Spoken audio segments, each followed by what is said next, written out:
Oh, come on, that's great. And party like no other. Eurovision the Grand Final, Saturday 12th of May on BBC One.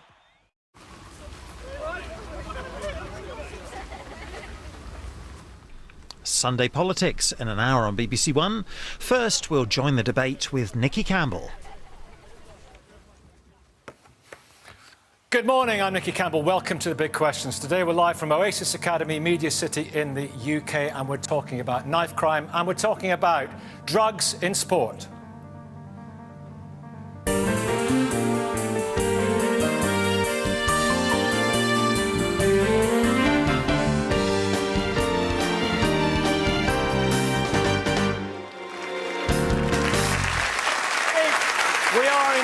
Live from Oasis Academy, Media City, UK, and welcome to our audience.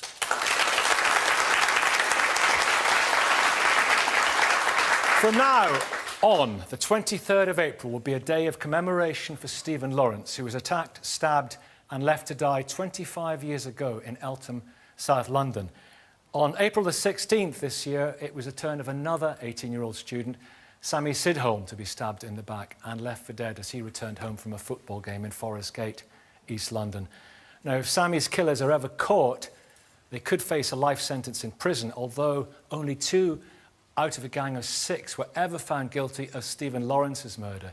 New figures released this week show that knife crime rose by 22% in England and Wales in 2017. Now, for someone to be stabbed requires someone else to be carrying a knife. Carrying a knife does not automatically lead to a spell in prison, unlike carrying a gun, which gets you 5 years inside. Now, the day after Sammy's murder, Sir Bernard Hogan Howe, the former Commissioner of the Metropolitan Police, said that current sentencing for carrying a knife, just 6 months for a second conviction, does not send a strong enough signal.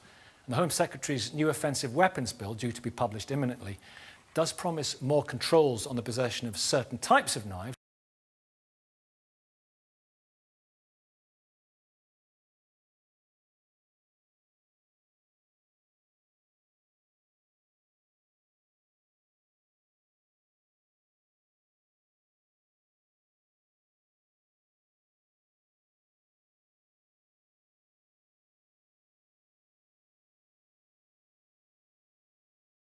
My son went.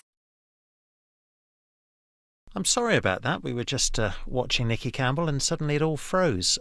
So we'll do what we can to correct the fault and get back to the big questions as soon as we can. In fact, we can go back straight away.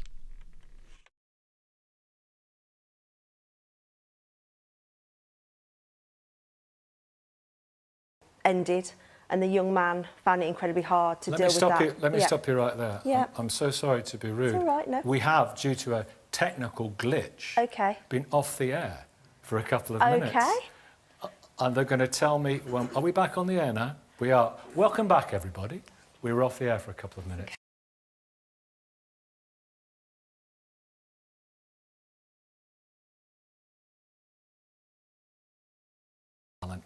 Great promise as a grime.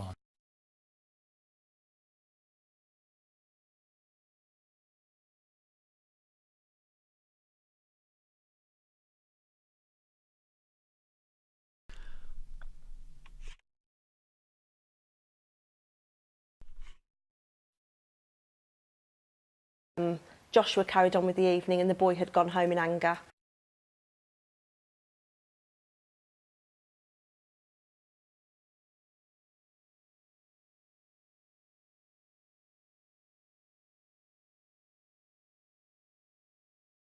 I'm really sorry about this. I know this is spoiling totally your enjoyment of the big questions this morning. We're obviously having a few technical issues, so while we get them sorted out, I'll play some music.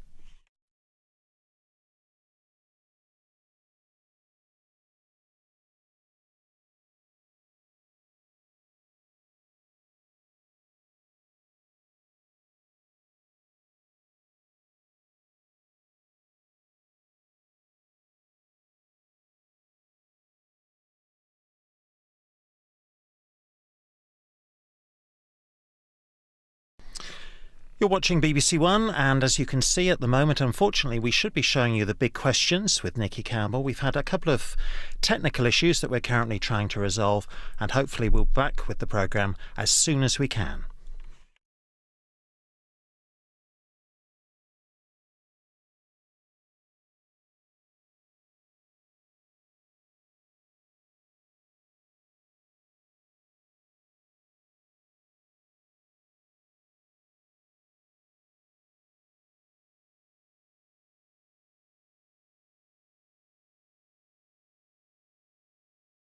OK, we are now able to go back to the programme. Welcome back. Sorry about all the technical problems this morning. We have two really, really important debates. We're discussing knife crime and later on drugs in sport. And I don't know if our audience at home heard any of our first answer and any of what you were saying, Alison. It's so important that they do. We're talking about knife crime. We're talking about your son Joshua, who was murdered. And if I may just sum up what you said. Yeah, of course. He went to a memorial event for somebody who had previously been murdered. He was a grime star of great promise and great talent. And at that memorial event for somebody who was murdered, he was murdered, which tells its own dreadful tale about the ghastly situation that we are in here. He was stabbed.